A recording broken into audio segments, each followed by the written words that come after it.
No more Templar coming out for Whiplash, as he does not yet have the replacement Twilight Council and Archives up yet.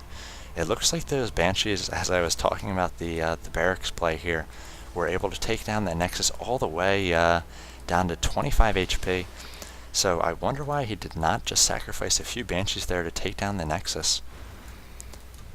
Could have lost maybe 2 Banshees extra there, just stayed in there for 1 or 2 more shots and taken down that Nexus, put VTWhiplash back on his heels, maybe take away a little bit of the advantage. It looks like he's going to try to do just that here.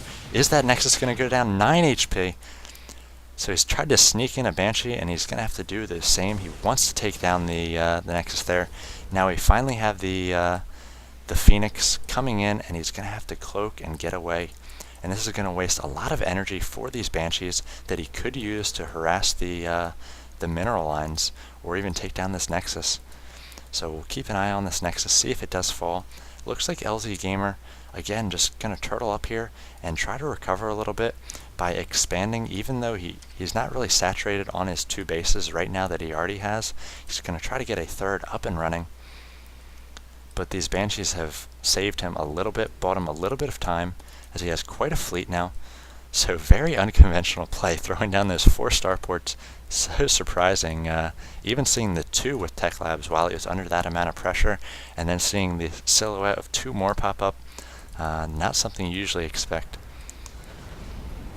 I did want to talk a bit, and I was talking about it earlier before I was rudely interrupted by that battle I had to commentate, but a lot of Terran players are going for the mix of Banshees, and it looks like we almost have 2 rows of Banshees at this point, full 13, and the Raven. So the Raven's able to throw down that the point defense drone, and it's going to absorb all the shots from the Stalker. So there's not going to be much that a Protoss can do against the Banshees. They can get out Archons, sure, they can get out Phoenix, though these Vikings are going to be able to do damage to this Phoenix unless he gets out quite a few of them. But the point defense drone is going to make these Stalkers relatively worthless at the start of any encounter, and it looks like he does have enough energy even on this Raven to throw down 2 point defense drones. So these Banshees can shred those Stalkers, and then once the defense drones are low on energy, there's just so few Stalkers, they're not going to be able to take on these Banshees. Then you throw in Cloak as well. So do see this play coming from Terran in this TVP matchup. So we'll see whether that plays out and he's able to use those point defense drones later on. Again, EGLzGaMeR fighting for his tournament life here in the 2nd game of this best of 3. Just 1 quick win from Whiplash could knock him out and advance this Protoss player to the next round. Do see getting pretty high on the Chrono Boost at this point. So falling behind a little bit again on the macro, up to 700 minerals, something we saw in the first game. He had about 2,000 minerals. So you'd like to see Chrono Boost on the warp gates and just keep pumping out units and applying pressure anytime you lose them. As now we see these Banshee coming across, 13 Banshee, 10 Vikings, so quite the fleet that EGLzGaMeR has for himself here. Perhaps looks like he does have 5 starports now, getting a reactor on the 1, so he's going to be double pumping Vikings out of that, and then quad pumping Banshees out of the others. Perhaps if he gets his economy up and going, we might see some battle cruisers later on, but I imagine he's going to be able to do quite a bit of damage with the Banshees. It looks like he's splitting them now, so a smart move, especially considering that Whiplash probably only has the 1 observer right now. Actually, he does have 3 observers checking out the unit tab. See storms going off against these Banshees, so in large numbers the Banshees are susceptible to those storms instead of the feedback. See the point defense drone going down, already losing almost all of his energy, and he wants to fight back by these point defense drones, absorbing as many of the Stalker fire as possible. And he does want to try to focus down these Stalkers as well, as we see a great response from Whiplash, so really shredding the Banshee numbers there. A lot of storms, a lot of feedback, and one thing he did do was he kind of baited the point defense drones right here, and then backed up and was able to get off a lot of shots out of the range of the point defense drones. So that's one of the strategies you can try to use to counter the Raven Banshee strategy from Terran, is to just use positioning and try to bait those point defense drones. So not able to do a lot of damage from these Banshees, as we see the repair squad coming in here. And now preparing a 4th command center. I wonder about the planetary fortress decision in this spot here. I know he wants to guard against any sort of drops or maybe warp prism play, but typically these island expansions are much safer, and getting up the 3rd orbital command could have helped his economy a lot, especially since he was hurting there for a while. We'll see whether he does decide to take the gold here. Be a lot easier to defend, or maybe even try to hide one over here. If we look at Whiplash, he does not have good sight on the map. He's scouting with his Zealot, so he's going to know that there are no expansions out. So EGLzGaMeR is going to get some free expansion time once he does land that command center, as Whiplash will probably not scout for another few minutes.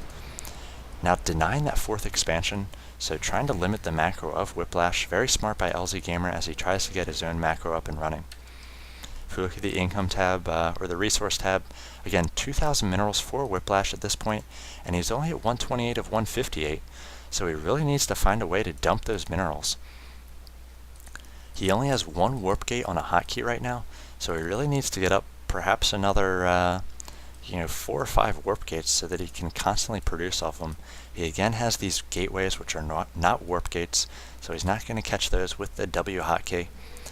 And really like to see him turn this economic advantage into an actual advantage in the game, a unit advantage. Be very aggressive. If you lose units, you're able to replace them quickly with the banked minerals you have. And as long as you completely don't throw away your army, you can turn those extra minerals and income into an advantage. So right now, playing very passive, really giving EGLzGaMeR an opportunity to macro up here. As we see, it looks like he was actually going to double expand. I missed the 2nd command center he's working on, so now he's going to shortly be on 5 bases once he gets this command center up and running. Doing a very smart thing, creating the command center on this island. So you see the Phoenix coming in, just some paltry number of Phoenix. They are going to be able to do a little bit of pressure if the Viking numbers do get low. As we do see battlecruisers finally out on the field for EGLzGaMeR. I'd like to see him get these upgrades since he is going for a mostly air attack here. So we do see an attack coming in against this planetary fortress, which did finish. Repairs coming off for the on the SCVs, or the SCVs repairing the planetary fortress, and good storms going off on the SCVs, able to take them all down. Quite a few of the Templar in here. They are going to be able to use their feedback on the battlecruisers once they find them. Looks like Banshee's applying pressure here to the gold expansion of Whiplash, going to force the army of Whiplash to pull back. So very smart counter move by EGLzGaMeR here. Going to try to take down these Phoenix numbers with the Vikings, but he is running into a little bit of a pinch here between the photon cannons and the army of Whiplash. See, Whiplash has a lot of very high energy, high Templar. Really like to see him use those aggressively. Perhaps get a warp prism up and just start dropping into the expansions of EGLzGaMeR and using those on the mineral lines. See more and more battlecruisers coming out for EGLzGaMeR. He has not yet shown these battlecruisers. So we may see a few Void Rays perhaps come out for Whiplash once he sees these battlecruisers out on the field. So we see 4 battlecruisers in production, 8 of them on the field right now.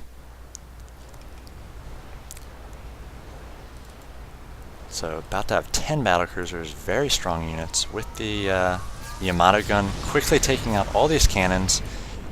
And if he's got enough energy, he could take down this Nexus quite easily as well. Forces moving in here. Looks like he is going to retreat and try to use the terrain to his advantage here.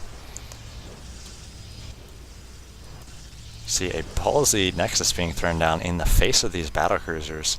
So Whiplash trying to stay on 4 and 5 bases here. EGLzGaMeR is on 4 bases, though he does not have this this saturated, as he did lose that initial planetary fortress. Good thing he was making a command center there to replace it right away. So with the unit tab, we do have 9 battlecruisers, the 11 Vikings, and the 1 Banshee. really like to see him get out more Banshees now if he's hurting on minerals, as the Banshees will do good DPS, and he has quite a few Vikings at this point. So he needs to stop Viking production. I'm not sure that Whiplash is going to be able to keep up in the Phoenix department. He might have actually cut Phoenix production altogether. So again, minerals very high for Whiplash, not really taking advantage. I could have thrown down this Nexus a little bit earlier, perhaps even take this island. I could have been exploring more tech options. He could have his robotics facility, robotics bay and Colossi out as well, just opening up all the tech paths with the extra income that he has. Now we finally see ship weapon level 1 coming out for EGLzGaMeR, as well as another 2 battlecruisers. So we now have 12 battlecruisers out on the field, with 13 and 14 about to join their admiral buddies here. How many admirals can you have in one fleet? These must be commanders. So we do have quite a force here being prepared by EGLzGaMeR. So as Whiplash moves in here, he's going to have to get some good feedbacks on these battlecruisers. It looks like he's going to do just that. Some great feedbacks following up with storms. So many of these battlecruisers just got hit for about 200 life. So doing a good job there. He has got so many of these High Templar. Cannot imagine him being able to use all that energy, as the storms do not stack in StarCraft 2. So any area that's covered by a storm is not going to be able to be stormed for just a few more seconds. So it'll be interesting to see how he uses all this energy. At this point, that energy is one of the main resources he has army-wise. He's invested a lot into these Templar, almost 2 full rows of Templar. So if he's able to use that energy against these battlecruisers, he might be able to do some good damage. Looks like I missed something there. I'm going to back up. I know it's a long game, but I want to make sure I don't miss anything. Okay, it looks like we are going to have Yamato gunning his supply depot, so trying to burn off this energy. So very smart play by EGLzGaMeR. Every time he uses those Yamato guns, it's going to basically save him about 200